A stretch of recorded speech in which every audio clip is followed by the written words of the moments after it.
แมวเหมียวแมวเหมียวใครไม่มีใครแพนด้าเทาขาวใหญ่รับพัสดุให้หลวงปู่เลยลูกเหรอมีพัสดุมีพัสดุมาส่งถึงหลวงปู่อุกิจอภิจิตโตพุทธถาวรปงชัยตำบลบ้านสาอำเภอแจ้ห่มจังหวัดลำปางจำนวน1 กระสอบมีน้องเหมียวแพนด้าเทาขาวใหญ่ขึ้นไปรอรับไว้ให้เนาะหลวงปู่ไปภารกิจกลับมาไปได้ไอแค่ๆเลยเขาเป็นดูที่ลูกเป็นอาหารน้องกระต่ายนะ10 ถุง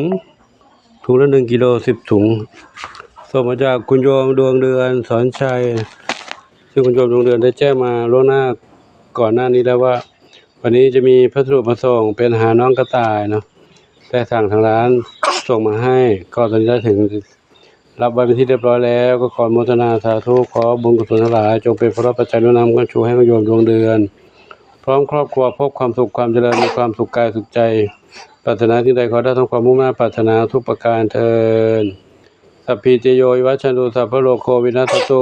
มาเตภวัฏวันตรายโยสุขีทีขายุโกภวะ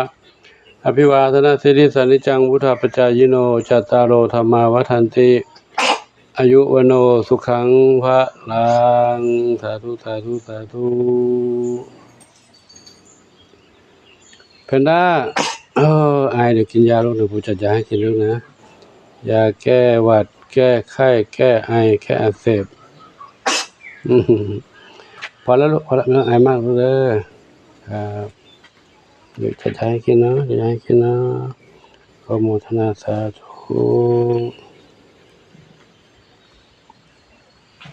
ครับซึ่งคุณโยมดวงเดือนก็ได้จัดส่งให้น้องเหมียวน้องกระต่ายหลายๆอย่างเนาะทั้งอาหารทั้งทรายเนาะก็ขอโมทนาสาธุบุญใดๆที่คุณโยมปรารถนาขอจงสำเร็จสมปรารถนาทุกประการเทินสาธุอายุวโนสุขังพลัง